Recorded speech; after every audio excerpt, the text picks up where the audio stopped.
الحمد للہ وحدہ والصلاة والسلام علی من لا نبی بعدہ اما بعد۔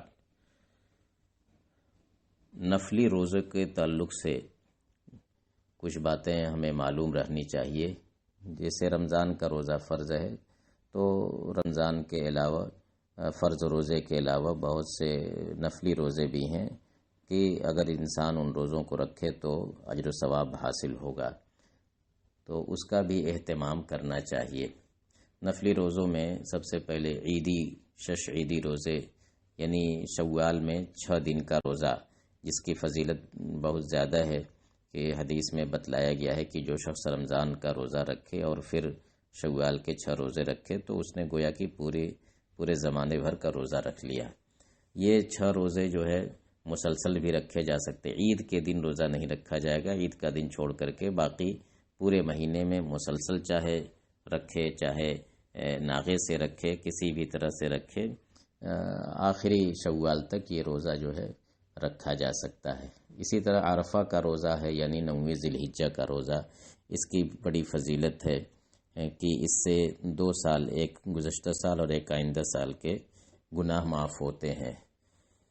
محرم کا روزہ یعنی عاشورہ جس کو کہتے ہیں، 9ویں اور 10ویں محرم کا روزہ، اس کی بھی بڑی فضیلت آئی ہے، اس کو افضل الصیام کہا گیا ہے اور حدیث میں بتلایا گیا ہے کہ اس سے 1 سال کے گناہ معاف ہوتے ہیں۔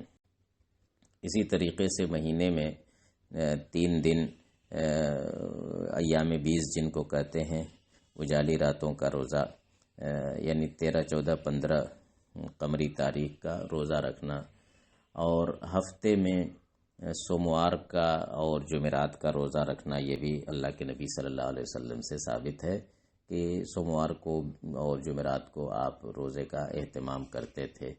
تو یہ سب مسنون روزے ہیں، ان کا اہتمام کرنا چاہیے۔ اس کے علاوہ اور بھی ایام میں آدمی روزہ رکھ سکتا ہے، خاص طور سے جتنا زیادہ رکھے گا اتنا زیادہ اس کو اجر و ثواب ملے گا۔ البتہ یہ ہے کہ زیادہ کی حد یہ ہے کہ 1 دن کے ناغے سے رکھ سکتا ہے، مسلسل پورے سال روزہ رکھنا اس سے منع کیا گیا ہے۔ ایک چیز یہ بھی معلوم رہنی چاہیے کہ شب برات کا جو روزہ کچھ لوگ رکھتے ہیں وہ ثابت نہیں ہے، شب برات کے روزے کی کوئی اصل نہیں ہے۔